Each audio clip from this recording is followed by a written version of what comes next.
muy ndaw ca kunkaati man booba muy nekk màgget pàcc yëpp sëñ bu tadde bi bind ko firil ko gindi doomi aadama ñag ko yir ko ne ko nii la waaye ka nga xam ne moom moo ko jëmmal ci ak jëfam ba boo ubbiwul téere ba xool diw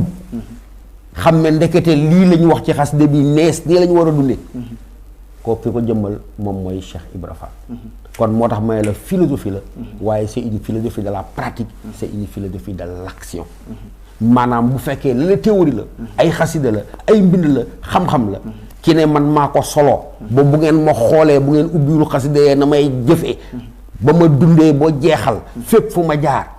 lépp lu ma mës a àtte lépp lu ma mës a dogal lépp lu ma mës a yëkkati loolu mooy li nga xam ne mooy dundal moom mooy jëmmal li nga xam ne moom la Sëñ Tuubaa liggéey kon nag c'est une philosophie de l'action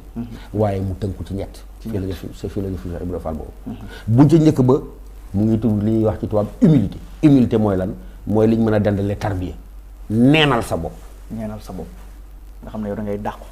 dara du fi nekk waaw tumarankeel sa bopp tumarankeel sa bopp bi yaa ngi koy teg ci ne ndekete yoo bu fekkoon ne jàpp nga ne dara nga ba nga dajee ka nga xam ne moo waral loolee moo di Cheikh Ahmadou Bamba yow nangul nga ko nangul nga ab sab nen moom muy lépp yow ngay nen d'accord moo waral toroxlu bi moo waral tumarankeel bi mooy waral not sa bakkan bi mooy waral nga taxaw ci mbedd mi ñaan le professeur Songe nga yor su jël